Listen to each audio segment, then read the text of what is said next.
दोस्तों, आज हम एक रूसी फैंटेसी फिल्म के बारे में जानेंगे। ये एक जादुई मछली और एक इंसान की रोमांचक साहसिक कहानी है। ये फिल्म रशिया में बहुत पॉपुलर है और इसकी कहानी काफी रोचक भी है।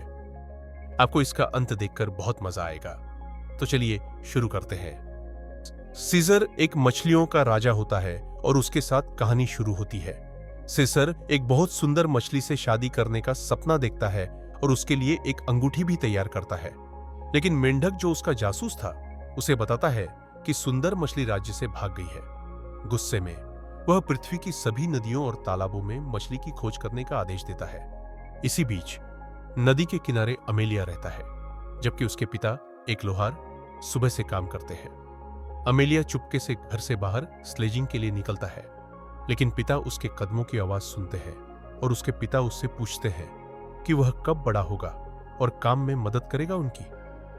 अमेलिया छोटा होने का नाटक करता है और पिता दुखी हो जाता है, यह उम्मीद करते हुए कि वह कभी बड़ा होगा। अमेलिया नदी की ओर जाता है और अपनी मछली पकड़ने वाली छड़ी डालता है, लेकिन कोई मछली नहीं पकड़ में आती है। वो शिकायत करता है और अचानक पानी हिलने लगता है। बर्फ के छेद से एक बर्फीला खंभा फूटता है। अमेलिया पर पानी के छींटे पड़ते हैं और एक बड़ी मछली जादुई रूप से उसकी बाल्टी में दिखाई देती है। वह जल्दी से घर जाता है, स्टोव में आग जलाता है और पकाने की तैयारी करता है।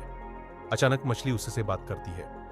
वह उसे नदी में वापस छोड़ने पर 3 इच्छाएं देने को तैयार है। अमेलिया गलती से अपनी पहली इच्छा यह कहते हुए खर्च कर देता है कि वह शहर देखना चाहता है, लेकिन स्टोव से उतरना नहीं चाहता। मछली स्टोव को झोपड़ी से बाहर निकालकर शहर की ओर ले जाता है। अमेलिया स्टोव से चिपका रहता है। स्टोव सड़क पर तेज दौड़ता है, राहगीरों और जानवरों को डराते हुए। सर्दी में जमते हुए अमेलिया रुकता है और अपनी दूसरी इच्छा से सर्दियों के बीच गर्मी की कामना करता है। बर्फ हरी घास से बदल जाती है और सड़क एक नदी में बदल जाती है, जहां अमेलिया गिर जाता है। वह किनारे पर रेंगता है और परेशान होता है कि उसने 2 इच्छाएं खर्च कर दी और बदले में कुछ भी अच्छा नहीं मिला। अमेलिया अपनी तीसरी इच्छा के बारे में सोच रहा होता है जब उसे डाकू मिलते हैं।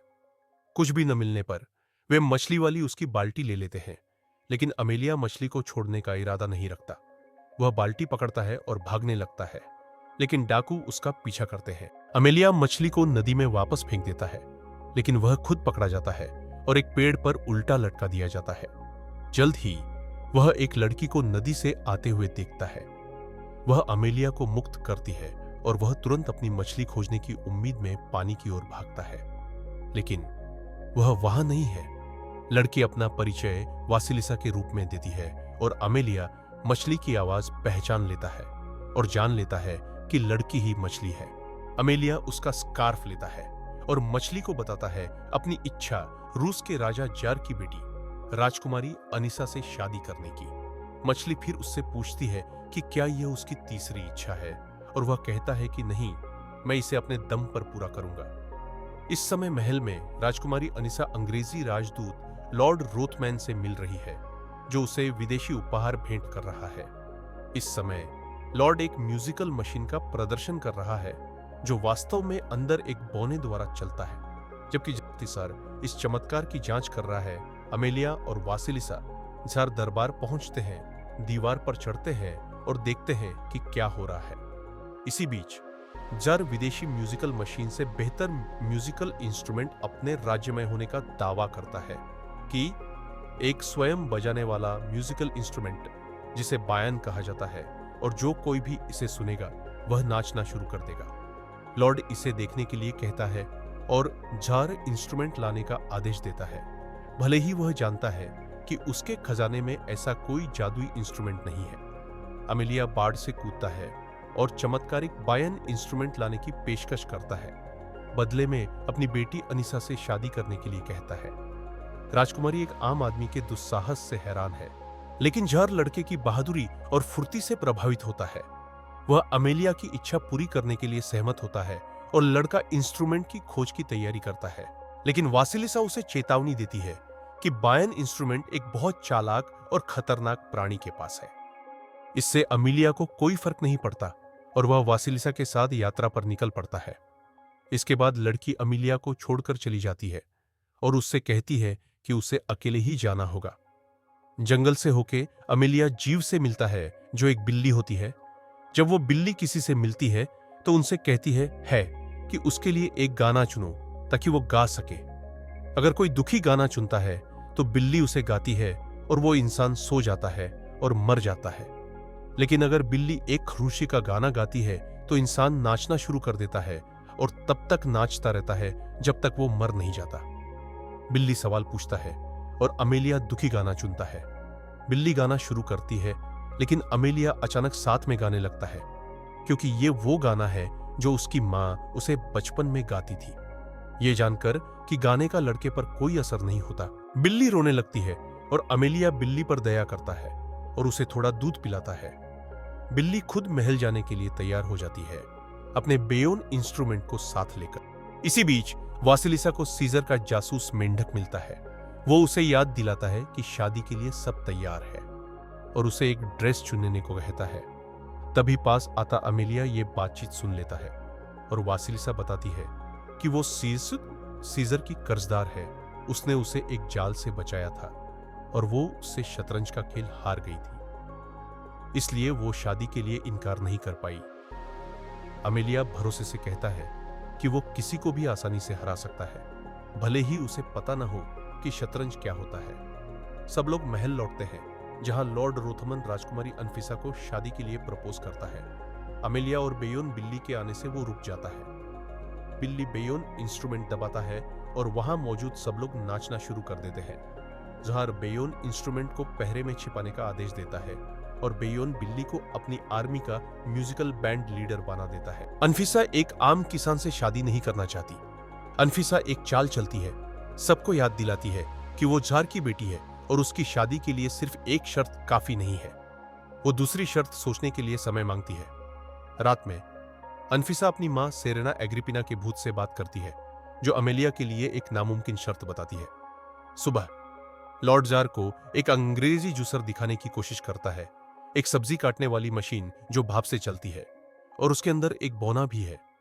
जार को मशीन की श्रेष्ठता माननी पड़ती है और फिर अनफिसा उसे एक जादुई मेजपोश की याद दिलाती है जिसे बिछाने पर कोई भी खाना मिल जाता है। जार अमेलिया को बुलाता है और उसे उस मेजपोश को ढूंढकर महल में लाने का आदेश देता है। अमेलिया और वासिलिसा अपनी यात्रा पर निकल जाते हैं।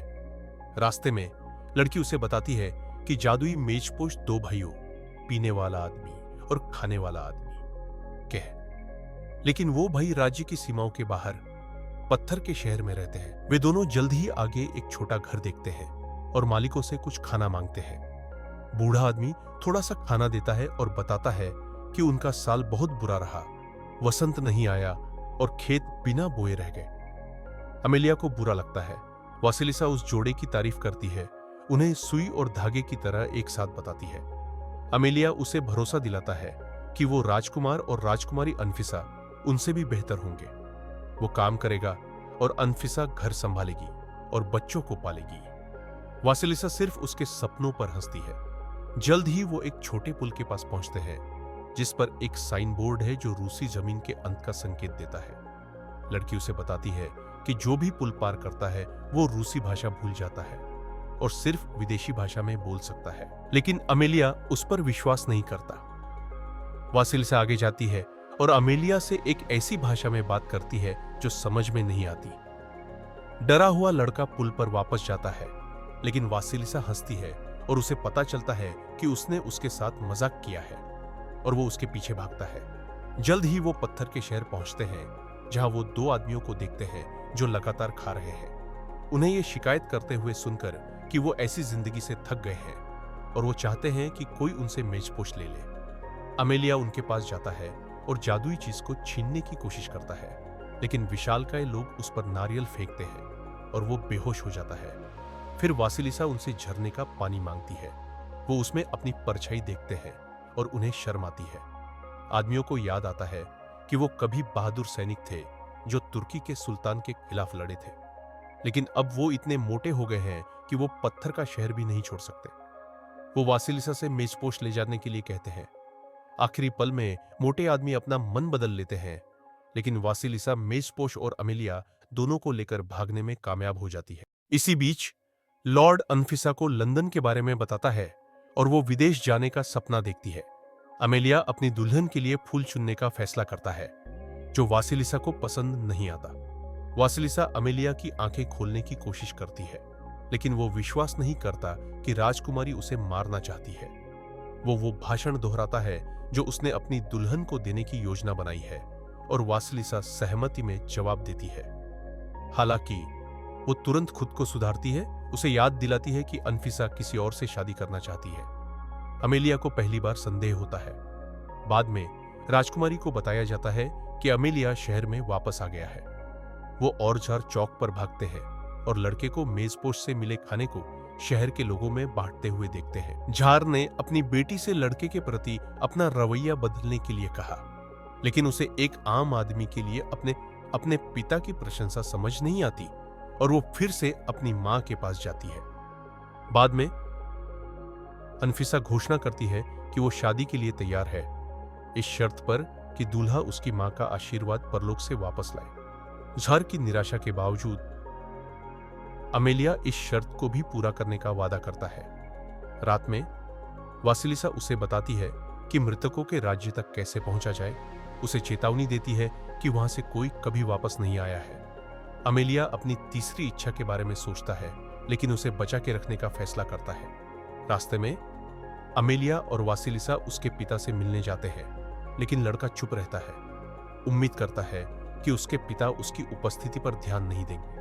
बूढ़ा आदमी वासिलिसा को मेज पर बुलाता है और अमेलिया के बारे में सिर्फ अच्छी बातें करता है। फिर वो अपने बेटे को पुकारता है, क्योंकि वो उसे अपनी आंखों से नहीं बल्कि अपने दिल से देखता है। अमेलिया अपने गलत कामों के लिए माफी मांगता है और फिर अपने पिता की दृष्टि वापस लाने की अपनी आखिरी इच्छा करता है। वासिलिसा उसे पूरा करती है। बाद में जब दोनों नदी पर पहुंचते हैं तो अमेलिया लड़की को उसकी मदद के लिए धन्यवाद देता है और उसका स्कार्फ लौटा देता है, लेकिन वो फिर भी उसके साथ आगे बढ़ती है। जल्द ही वो कोसाई के राज्य में पहुंचते हैं, जो मृतकों का क्षेत्र है। कोसाई उनसे मिलने के लिए बाहर आता है और पता चलता है कि वासिलिसा उसकी बेटी है। उसने उसे एक मछली में बदल दिया क्योंकि उसने उसकी बात नहीं मानी और वो एक मुश्किल बगावती लड़की। वासिलिसा उसे जारेन एग्रिपिना की आत्मा को बुलाने के लिए कहती है। वो उसकी फाइल देखता है और पता चलता है कि एग्रिपिना एक आम औरत के रूप में पैदा हुई थी, लेकिन सेरेना के रूप में उसने आम लोगों पर बहुत अत्याचार किया, जिसके लिए उसे अनंत भूख से दंडित किया गया। कोसाई एग्रिपिना को बुलाता है और अमेलिया उसकी बेटी से शादी करने के लिए उसका आशीर्वाद मांगता है, लेकिन सेरेना मना कर देती है। कोसाई को एहसास होता है कि उसकी बेटी अपने लिए नहीं पूछ रही थी, इसके बजाय अमेलिया के लिए, और उन्हें उस पर दया आती है। वो एग्रिपिना को भूख का श्राप हटाने का वादा करता है। वो अंत में अपना आशीर्वाद देती है। जार, अनफिसा और लॉर्ड के सामने एक दर्पण में प्रकट होकर इसकी पुष्टि करती है। जार खुशी से झूम उठता है। वासिलिसा अपने पिता को अलविदा कहती है। वो उसे याद दिलाता है ट्रस्ट अमेलिया उसने जो कुछ देखा है वो सब भूल जाएगा और वासिलिसा सहित सभी को भूल जाएगा। वापस रास्ते में लड़की अमेलिया को इसके बारे में बताती है और वो डर जाता है। अचानक उसे एहसास होता है कि वासिलिसा वास्तव में उसका प्यार है। वो चिल्लाता है कि वो उसे भूलना नहीं चाहता, लेकिन वासिलिसा जवाब में सिर्फ उदास मुस्कान देती है। इसी बीच गुस्से में अनफिसा एग्रिपिना को बुलाती है और उसे अपने दिल से हमेशा के लिए निकालने की धमकी देती है। एग्रिपिना मानती है कि लड़के के पास एक जादुई मददगार है, इसलिए चूंकि अमेलिया ने जादू की मदद से अपने कारनामे किए, उसे मौत की सजा दी जा सकती है। लेकिन अनफिसा को का विचार पसंद आता है। सुबह अमेलिया नाव में जागता है और वासिलिसा को नहीं पहचानता। वो चला जाता है और वासिलिसा फिर से एक मछली में बदल जाती है और पानी में गोता लगाती है। सीजर आने वाली शादी से खुश है, लेकिन दुल्हन फिर से छिप रही है। अमेलिया इस बीच अनफिसा के पास आता है और अचानक मानता है कि उसे किसी और से प्यार हो गया है, लेकिन उसे ठीक से याद नहीं है कि कौन है, जैसे कि जादू किया गया हो। राजकुमारी इस शब्द को पकड़ लेती है और गार्डों को लड़के को पकड़ने का आदेश देती है। अमेलिया को चौक पर ले जाया जाता है और यह घोषणा करने के बाद कि जादू की मदद से किए गए उसके सभी कारनामे रद्द कर दिए गए हैं, उसे मौत की सजा सुनाई जाती है। जब जो कुछ हो रहा है उससे दुखी होकर चला जाता है और अपने आखिरी शब्दों में अमेलिया को उसका बचपन याद आता है और उसके पिता और उसका मन कुछ महत्वपूर्ण यादों को पकड़ने की कोशिश करता है। फिर वासिलिसा चौक में दिखाई देती है, जो एक बार फिर सीजर से बचकर एक इंसान का रूप ले लेती है। वो लड़की अनफिसा को अमेलिया की जान के बदले अपनी सेवाएं देती है। अनफिसा मान जाती है और अमेलिया को छोड़ देती है। लड़के को उसके पहले विश के साथ गेट से बाहर फेंक दिया जाता है। अनफिसा खुद को एक जादूगरनी बना लेती है। जार का ताज छीन लिया जाता है और उसे एक टॉवर में बंद कर दिया जाता है। अनफिसा की दूसरी विश इंग्लैंड के राजा की पत्नी बनना है। तुरंत ही बैगपाइपर गेट में प्रवेश करते हैं, जो ब्रिटिश शासक से शादी का प्रस्ताव देने वाला एक पत्र लाते हैं, और लॉर्ड रोथमन को अभी के लिए डिशवॉशर नियुक्त किया जाता है। अनफिसा फिलहाल रुक जाती है। उसी समय अमेलिया अपने पापा के पास वापस जाता है और किसी खास को याद करने की कोशिश करता है। शादी में आए पतले खाने वाले आदमी और पीने वाले आदमी जो कुछ हुआ उससे दुखी है, पर वो कुछ मदद नहीं कर सकते। जब वो अपने पापा को वासिलिसा की पसंदीदा बात सुई और धागे के बारे में कहते हुए सुनता है, तो उसे अचानक वासिलिसा याद आती है और समझ आता है कि वो उससे प्यार करता है, राजकुमारी से नहीं। वो शहर की तरफ भागता है। रास्ते में उसके पापा उसे चूल्हे पर पकड़ लेते हैं, जिसे दो बड़े आदमियों ने धक्का दिया था। वो चारों गेट तोड़कर अंदर जाते हैं और अमेलिया वासिलिसा को बुलाता है। लड़की हैरान है कि उसे याद आ गया, पर अनफिसा उसे आखिरी विश की याद दिलाती है। लेकिन अमेलिया राजकुमारी से नहीं डरता, क्योंकि अगर वो उसे मार भी देती है तो वो उसके दोस्तों का कुछ नहीं बिगाड़ सकती। फिर राजकुमारी खुद वासिलिसा की तरह बनने की इच्छा करती है और अनिसा तुरंत एक मछली बन जाती है। लेकिन उसे पता चलता है कि उसकी नई शक्ति बेकार है, क्योंकि वह सिर्फ दूसरों की इच्छाएं पूरी कर सकती है। अनिसा एक नौकर को बुलाती है और उसे उसके बाद दोहराने का आदेश देती है। मछली अनिसा उसकी इच्छा बताती है, लेकिन वह कुछ ड्रिंक चाहता है और मछली से अपने लिए एक पति खोजने के लिए कहता है। तुरंत सीजर एक कुएं से निकलता है और अनिसा को अपने राज्य में ले जाता है। वह विरोध करती है, लेकिन यह महसूस करते हुए कि वह एक राजा से बात कर रही है, उसकी रानी बनने के लिए सहमत हो जाती है, जिससे वासिलिसा का श्राप टूट जाता है। अमेलिया अपना भाषण दोहराता है, जिससे लड़की एक बार सहमत हुई थी, और अपनी दुल्हन को चूमता है। फोपेन फिर से झार बन जाता है। अंग्रेजी लॉर्ड घर चला जाता है और अमेलिया और वासिलिसा चूल्हे पर अपने हनीमून पर जाते हैं। यहीं फिल्म खत्म होती है। मुझे उम्मीद है कि आपको वीडियो पसंद आया होगा। कृपया लाइक और सब्सक्राइब करें। इससे हमें ऐसे वीडियो बनाने के लिए इंकरेजमेंट मिलेगा।